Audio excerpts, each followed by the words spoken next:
Hello again, everybody. This is Matt with Gardens of Babylon, here today to talk to you a little bit about Paperwhites and Amaryllis. Now it's November in Nashville, and right about this time we start getting a lot of requests here down at the store for these types of holiday plants. Second only, I'd say, to poinsettias, which come in here shortly. But Paperwhites and Amaryllis have been very popular around the holiday season for quite some time, and today we're going to just talk a little bit about how to select the bulb and how to kind of grow them, just to make sure you have a nice, full, healthy plant, and their blooms are just amazing when they're all finished up. So to begin with, as far as Amaryllis and Paperwhites, your typical Paperwhite bulb will be about 2 inches in diameter. When you're at the store selecting them, you just want to make sure that all of them are nice and firm, kind of like picking out a good piece of fruit. You just don't want to make sure anything's mushy. That just means part of it's dead or all of it's dead. But just a nice firm structure to it. Amaryllis bulbs will come in different sizes. The bigger the bulb, the more bloom stalks it will have, and the bigger the plant. But Amaryllis and Paperwhites, just the key things you want to remember is just good firm density size, and it'll just get you off to a really good start. Now, as far as potting up, in the world of Paperwhites, like houseplants, they like good drainage. You don't want to put your Paperwhite or your Amaryllis in any kind of too heavy of soil. You just want to make sure your soil has good drainage. You can start out kind of two different ways, really. I've seen it done and it's done well. You can use a potting soil mixture, a houseplant potting soil mixture, maybe with a little bit of sand mixed all up in it, maybe about 25% sand to about 75% potting soil, just to make sure there's good drainage. Or you can also put it in a closed pot with stones.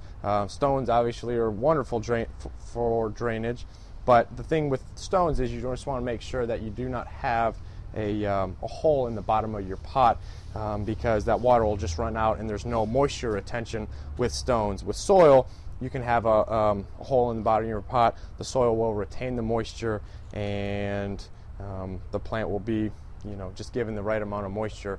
But with rocks, you just want to make sure you don't have any holes in the bottom of that pot. And also with stones, you want to make sure when you water, you're not letting a whole bunch of water sit in that pot, or else you can kind of rot out that bulb. But you can just watch your moisture with the rocks. But it's a really classy way of potting up. It's really unusual. All different types of stones are fine. River pebbles to glass beads, whatever the case may be, is also fine. Once you make a decision on your potting mix, just go ahead and fill up almost about 1/2 inch from the top of your pot, and get your bulbs planted on into the soil. It's suggested to leave maybe about 1/2 inch of the top of that bulb, either a Paperwhite or Amaryllis. Maybe with an Amaryllis you might be able to leave more, about 1 inch from that crown. You don't want to sink that whole entire bulb deep down into that soil, because you can run into problems like crown rot or root rot when it's planted too deep. But just to be on the safe side, you can go ahead and let the crowns exist above the soil just like that. That's totally fine. Most of your healthy Paperwhites that you buy should already kind of be semi-sprouted. That means they're off and ready to get started once you immediately put them in the soil. But get them planted, water them in really well, and then you'll really want to try to find kind of a bright area for growing these. If you put them in too much of a shady area, they're really just going to grow really tall. They're going to stretch out for that sunlight. They're going to get kind of leggy, and a lot of times they just kind of fall over, and the bloom on them really isn't all that great. So you really want to make sure the more light that you're giving them during the growing phases, the smaller, the more compact, the dark, rich green they're going to be, and the flower is going to stand nice up and erect on that plant. So that's really the main thing you want to be considering. And also treat it like a house plant.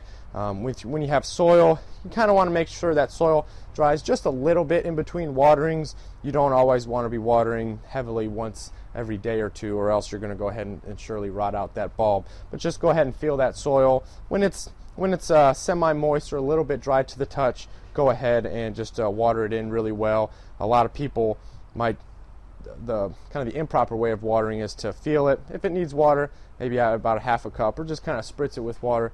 It's not enough. With watering, once it's dry, it's really best to go ahead and saturate that whole pot, let a little bit of water drain out the bottom, and then you're set. And then you don't have to worry about it for a week, 2 weeks, all depending on your conditions.